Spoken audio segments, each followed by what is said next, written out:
merci d'être ici. Alors, on va tous se lancer la question. C'est Lucas. Salut. Depuis quand vous songez à ce changement d'entraîneur? Vous l'avez confirmé à la fin de la dernière saison, là, ça fait 17 matchs. Changer un entraîneur. Donc, depuis quand vous songez à changer ça? Premièrement, j'aimerais remercier Marco. Il a fièrement porté nos couleurs en termes de joueur, en tant que joueur et coach. Et j'aimerais le remercier pour son professionnalisme et son travail quand il était ici. Donc, j'aimerais dire ça. C'était pas une décision facile, mais on s'est mis des objectifs à la fin de la saison avec Marco, que ce soit sur le style de jeu, la progression des joueurs et évidemment les résultats. Et on voyait rapidement que on ne les atteignait pas. Et c'est dans cette optique qu'on a décidé de prendre la décision hier. Bonjour Lucas. L'entraîneur-chef, on le sait, c'est la personne la plus facile à congédier. Est-ce que la direction a fait un examen de conscience, a pris les responsabilités par rapport à l'équipe qu'elle a mise sur le terrain, les décisions qu'elle a prises pendant la saison morte? Et si c'est le cas, à quel moment est-ce que les décisions de la direction sont soumises à du danger, des congédiements, des choses comme ça? Oui, mais tout le monde prend à partie dans les conséquences, évidemment. On prend notre part aussi, le joueur aussi, le staff aussi. Mais ultimement, on ne pensait pas que le coach et le staff mettaient en valeur les joueurs qu'on a apportés, qu'ils ont quand même de l'expérience dans cette ligue et qui ont fait voir qu'ils peuvent jouer dans cette ligue. Et on ne pense pas qu'il les a mis dans les meilleures positions pour les faire voir leur vraie valeur. Et donc, c'est pour ça qu'on a pris la décision, mais c'est sûr que tout le monde prend une partie de la responsabilité, incluant moi, évidemment. Lucas, qu'est-ce qui s'est passé entre ce moment-là où vous avez mis un certain temps pour confirmer Marco en tant que coach, donc il y avait une période assez conséquente d'observation et finalement de confirmation qui doit passer d'un statut d'intérimaire à permanent, et un camp, que ce soit en Floride, en Espagne, votre recrutement, ce décalage-là qui se crée. Donc, comment toi tu l'expliques et qu'est-ce que tu penses qui aurait pu être fait différemment pour vous aligner sur la décision qui a été prise il y a à peine quelques mois? Oui, donc on était sur la même page, Marco et nous, la direction sportive. La saison passée, on avait des difficultés en termes de l'effectif qu'on avait et c'est pour ça qu'on a pris on a mis la lettre de reconstruction aux partisans. Mais Marco connaît la culture du club, il connaissait évidemment les joueurs qui étaient encore là et on voulait lui donner une vraie chance avec une équipe qu'on sait qui est meilleure que qu'est-ce que la fiche nous montre. À la fin de la saison, on a fait plusieurs changements en apportant vraiment de différents joueurs avec de l'expérience dans la ligue, des joueurs aussi avec un potentiel intéressant et malheureusement ça n'a pas marché. Mais la raison pourquoi on l'a confirmé la saison passée, c'est pour lui donner une vraie chance avec une équipe compétitive. Et je suis confiant qu'on l'a aujourd'hui. Malheureusement, les résultats ne sont pas là, mais je suis très confiant dans l'équipe qu'on a quand même. Not having a post-game media conference on Saturday did kind of,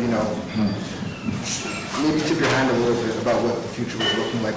Can you talk to us about maybe that half hour after full time to the decision of not sending anybody out? Can you talk about maybe what the discussion was like, what the decision-making process was in having that happen? Yeah, ultimately we had a meeting with some of the higher-ups of the club. We felt as though it wasn't the right time to speak to the media or have someone speak to the media, and I apologize for that, and I thank you guys for respecting that. We had an internal meeting, us with the players as well, with everyone in the locker room, which I'll keep amongst us, but ultimately that's where we made the decision. We only announced it to Marco yesterday, or spoke to him yesterday morning, but ultimately I didn't want to make a decision out of the heat of the moment because of the game or because of certain decisions that were made or not made during the game, and I wanted to really take time to reflect. We had a very sane discussion about the situation, and then ultimately we made the decision yesterday. Je sais que toi, ça fait pas si longtemps que ça que tu es dans ce poste-là, mais quand même, les gens regardent ça de l'extérieur, se disent c'est un 12e coach en 15 ans. Il y a du cynisme quand même un peu chez les partisans, puis peut-être aussi chez les prochains entraîneurs que vous allez contacter. C'est quoi le pitch de vente que vous faites maintenant des entraîneurs pour les convaincre que c'est intéressant de venir coacher le CF Montréal? Premièrement, on ne va pas convaincre personne de venir ici. Déjà depuis hier, je peux vous faire voir mon téléphone.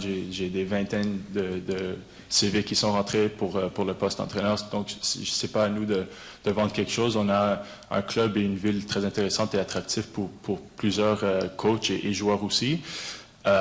Mais le foot, que ce soit dans la Ligue ou internationale, malheureusement, ça fait partie du sport, qu'il y a du turnover à ce poste-là. On parle d'environ une moyenne d'1 an et demi à 2 ans par coach, par équipe par coach. Donc, ça fait partie du sport. Malheureusement, c'est jamais une décision facile, mais en termes de vendre le club ou la ville, on n'a pas de souci à faire ça. Sur ce sujet-là, depuis le départ de Wilfrid Nancy, vous avez un nouvel entraîneur à chaque année. Puis dans votre modèle d'affaires, le développement des espoirs, c'est essentiel. Donc un coach qui peut développer ces espoirs-là, c'est essentiel. Comment vous allez aborder l'embauche du prochain entraîneur? Combien de temps vous donnez? Est-ce que c'est toute la saison? Est-ce que c'est quelques mois? Est-ce qu'il faut que ce soit rapide? Et à quel point c'est essentiel dans votre projet? On va prendre le temps que ça va prendre. On ne va pas précipiter les choses. C'est sûr qu'on a un grand break durant la pause de la Coupe du Monde, donc on espère le faire avant ça ou durant cette période-là. L'idée, c'est pas de rester jusqu'à la fin de l'année. Et la deuxième partie de la question, c'était...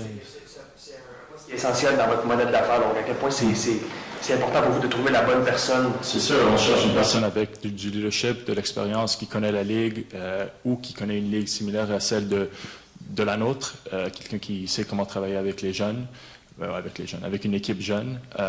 Mais c'est surtout dans le style de jeu, dans la manière dont il veut jouer, d'imposer son type de foot. C'est quelque chose de super important dans la recherche du prochain entraîneur. Lucas, je sais que tu n'es pas ici depuis longtemps, comme Anthony l'a mentionné, mais il reste que vous êtes l'équipe qui a eu le plus d'entraîneurs-chefs dans les 5 sports majeurs d'Amérique du Nord, tous sports confondus. C'est même pas proche, en fait. Dans combien d'années, souvent? Depuis que vous êtes en MLS. Okay. Exact. Je regarde le stade à moitié vide. Samedi, c'est votre match d'ouverture. Puis les estrades sont à moitié vides.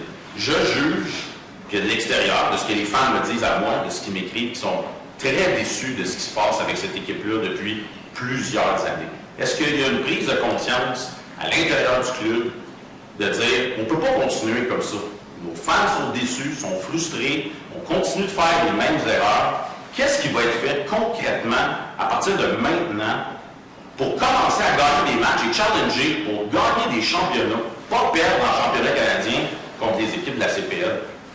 Donc, je suis le premier à vouloir gagner pour ce club, surtout. J'adore ce club, j'adore tout ce qui vient avec ce club. Donc, je suis mon premier, my first critic, mon premier critique. Et donc, si je suis là aujourd'hui avec moi, avec Simone et Gabriel, on est à 100% sur la même page de remettre ce club où est-ce qu'elle sait qu'elle peut être et où est-ce qu'on pense qu'elle peut aller aussi. Mais le changement du coach, comme on a fait aujourd'hui, c'est dans cette optique-là de porter l'équipe à un nouveau niveau parce qu'on sait qu'on a de la qualité, on est confiant dans les joueurs qu'on a. Évidemment, on cherche toujours à améliorer l'équipe, mais on a une équipe compétitive qui ne doit pas être au niveau où est-ce qu'elle est aujourd'hui et c'est pour ça qu'on a pris la décision. Look, I do just want to drill down on the decision to give Marco the permanent job in the first place. I mean, 2 wins at home last season. You have what happens against Forge. You have the 6-1 loss here to Toronto. It was just a season that went off the rails, even more so when he was kind of hired than it was before. So, like, can you take us back to the fall and really kind of drill down on the decisions why you decided to give this guy the permanent job, considering that now we're 7 games into the season and it's all over? Yeah, ultimately there were a lot of cracks in the structure. Like I said last year when I met you guys, I think it was in August, we saw a lot of cracks in the structure from when I came in and last year, and we needed to fix that first and foremost. So it wasn't about necessarily the coach or the players even at that point. It was about fixing everything internally in the club. There were a lot of things that kind of were left kind of there, and we had to rebuild it one piece by piece. So obviously Marco was an important part of that, but ultimately our goal was to make the structure of the club and the culture of the club, bring it back to where we felt it it belongs and where maybe we had lacked in the last couple of years. So that was first and foremost. Ultimately, with Marco, we wanted to give him a fair shot with a team that he felt comfortable with as well, with a team that we felt comfortable with as well. And that was the reason why we kept him. We felt as though last year was a big transition year, and this year would be the start of something new, the start of something fresh. Ultimately, it didn't work out in the way we wanted to, so I take responsibility for that. But ultimately, we felt as though this was the best move to bring the club back. Juste question sémantique, théorique avant ma vraie question. Est-ce que Philippe Lafroy c'est notre même processus que Marco Donadel, c'est-à-dire vous lui donnez toutes les chances puis il va avoir la job? De ce que je comprends, c'est plus un caretaker en attendant qu'il y ait un processus. Puis si c'est le cas, est-ce que Philippe Lafroy fait partie des candidats ou il est vraiment juste là en attendant? Philippe est un caretaker pour l'instant. Il n'est pas dans les candidats pour un coach à long terme, mais on a 100% confiance en Philippe. Il connaît le club, il a nos valeurs en place. Et je suis confiant en lui, en Francesco aussi, qui va l'aider dans sa Francesco Morara, qui est avec lui. Ma question maintenant. Ouais. Il y a 1 an et quelques, même pas 1 an, il y a eu une lettre, on disait d'être patient, partisan, c'est-à-dire on attend peut-être 3-4 mercato, il y en a eu 2, il en reste 1 ou 2 avant qu'on arrive où on peut arriver avec la reconstruction. Est-ce que ce changement d'entraîneur-là vient allonger le délai ou on peut encore dire aux partisans, c'est le même délai, ça ne change rien dans notre reconstruction, dans 1 ou 2 mercato, on peut avoir du succès? On change rien. C'est 1 ou 2 mercato. On est plus confiant dans l'équipe qu'on a. C'est sûr qu'il y a certaines choses qu'on doit encore, we need to patch up. Mais non, it doesn't lengthen our process.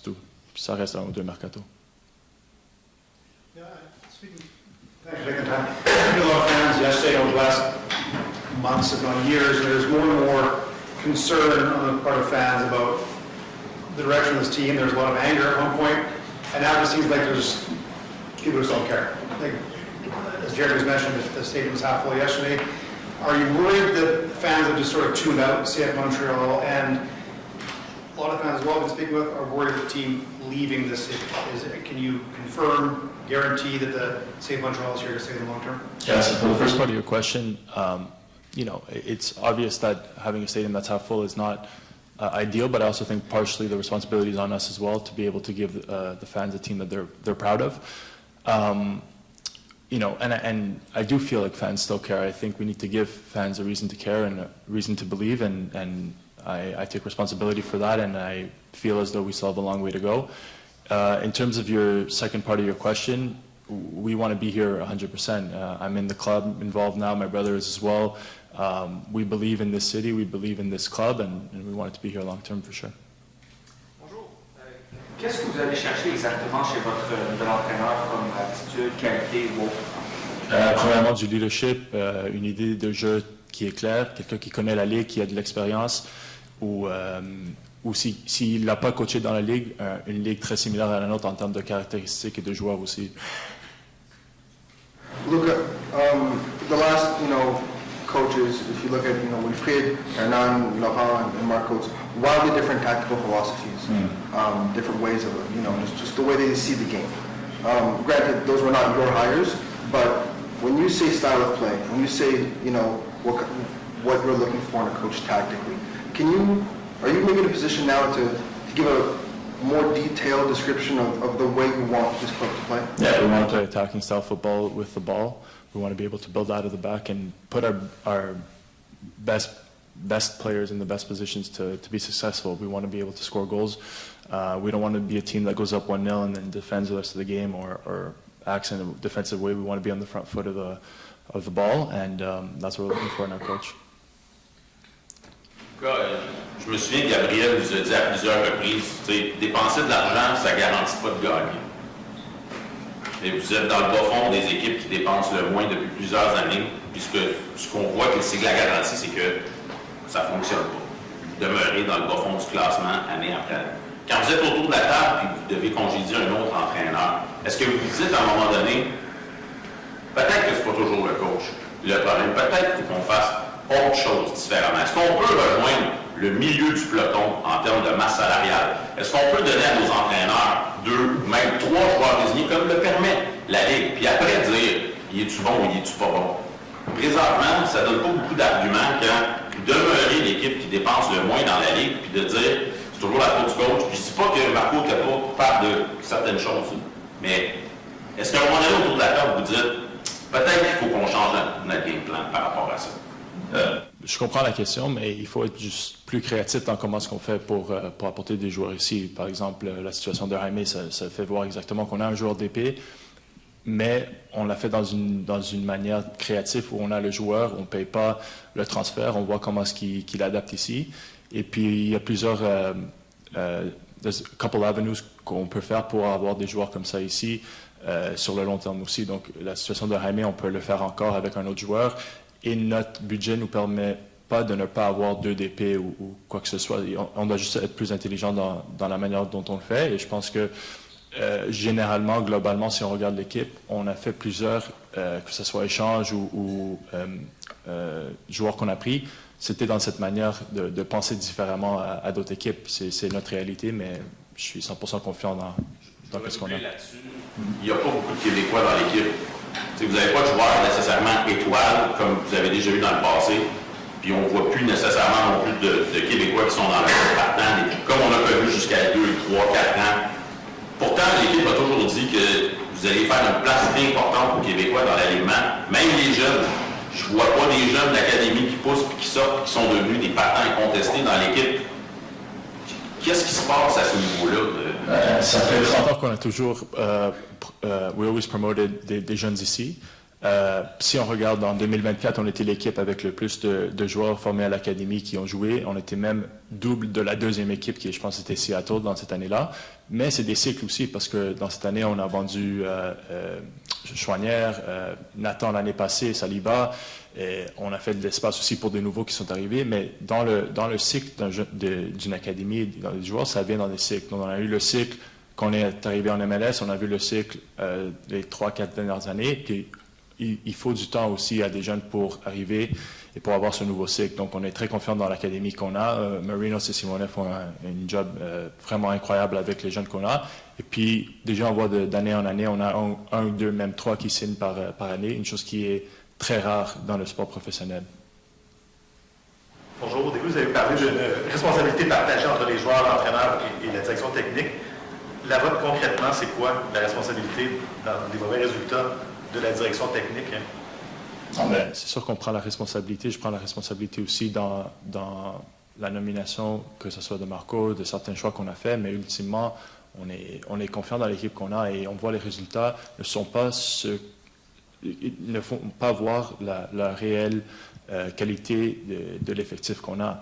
Il y a eu certaines décisions peut-être tactiques ou dans l'utilisation de certains joueurs dans certains rôles ou positions que c'était difficile à comprendre.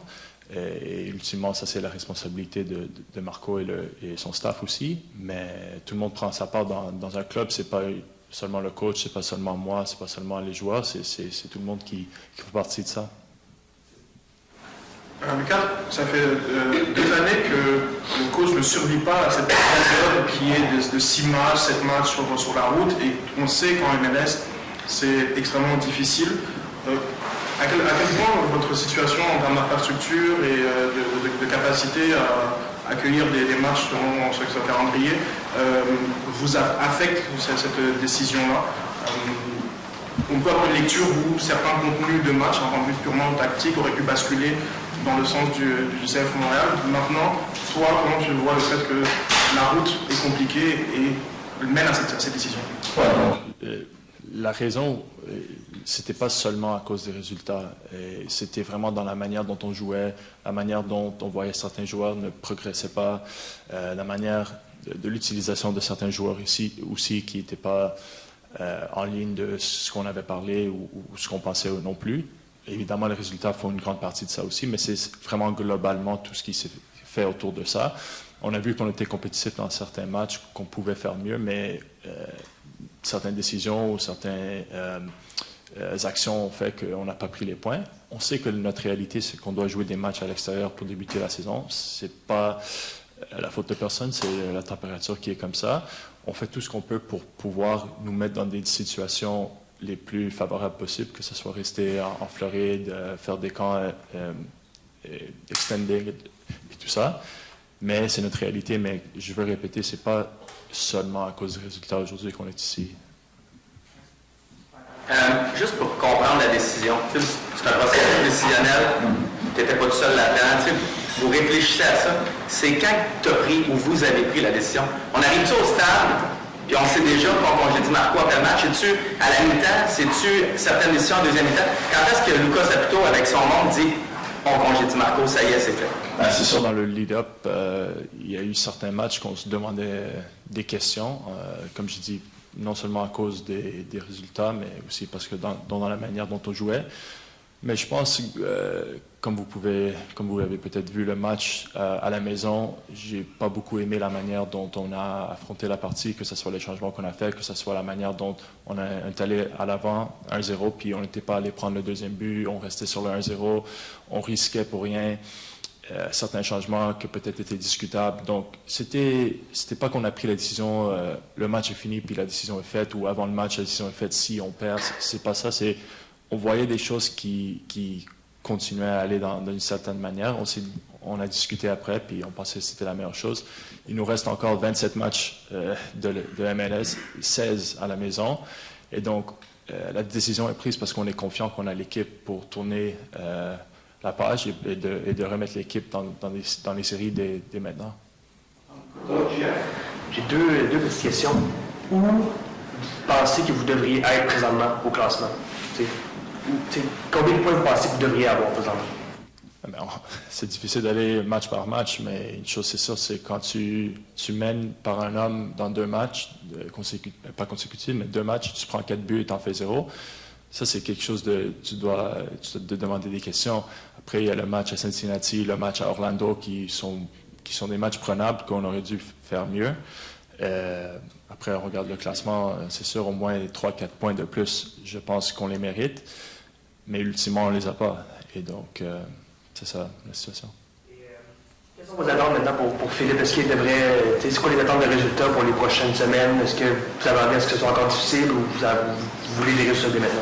Non, on ne met pas de pression sur Philippe, mais on est confiant qu'on a l'équipe pour prendre des résultats. Et on s'est assis hier, Philippe et moi, les autres du staff aussi, pour mettre un peu un plan en place en termes de... C'est pas que demain on doit tout changer non plus, mais je pense qu'on doit aussi revenir à des bases parce qu'on a une équipe qui si on les met des bases, on peut être compétitif et on peut gagner des matchs. Et ça commence dès samedi. On cherche 3 points et rien de moins. Okay.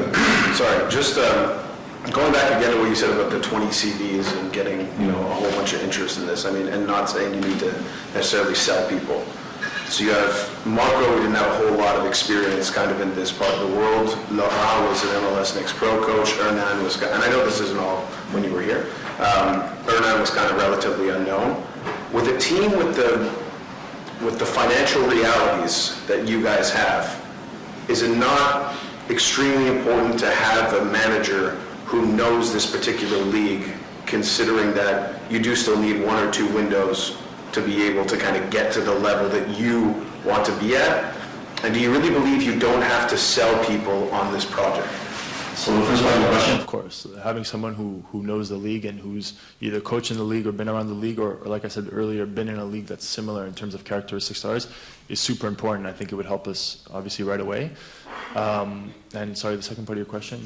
About selling the project here, because again, you might have 20 CVs, but is the right person in those CVs is what I'm trying to say. Yeah, I think they are. And ultimately, I know, we tend to compare a lot of times the coaching change to what we see in the NHL or in the NBA, but the reality of football is that it goes a lot more fluidly. It's a lot, sadly, the coaching life is a lot shorter in a football club. That's just the way it is.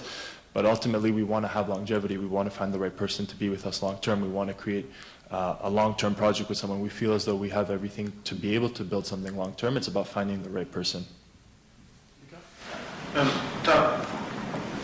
Ce que je comprends, il y a des éléments qui t'avaient dérangé dans la manière d'approcher les matchs et finalement dans les résultats et le contenu. Dans ton style de management, est-ce qu'il y a une séparation entre ce que toi tu fais et le technique et tu ne peux pas influencer ces décisions-là? Penses-tu que cette façon-là de procéder est encore la bonne, ou il y a eu cette discussion-là à plusieurs reprises pour les joueurs dont tu ne comprenais pas le positionnement et l'utilisation et tu as vu une réticence de la part de ton coaching staff? Je ne vais pas rentrer dans les détails nécessairement de nos discussions, mais c'est sûr qu'on a eu des dialogues à chaque semaine, presque à chaque jour, de certaines choses qu'on voyait, ou à l'entraînement et évidemment dans les matchs. On discutait, on échangeait. Et ultimement, le choix des joueurs sur le terrain, dans les positionnements, les changements, etc., ça, c'est le coach et son staff. Et ils ont leur responsabilité dans ça. J'essaie moi et le reste de la direction sportive, on donne évidemment notre avis, où on essaie d'aider aussi s'ils ont besoin. On a des discussions, j'avais des discussions avec Marco, comme je dis, presque au quotidien, mais ultimement, c'est lui qui fait les choix. Merci.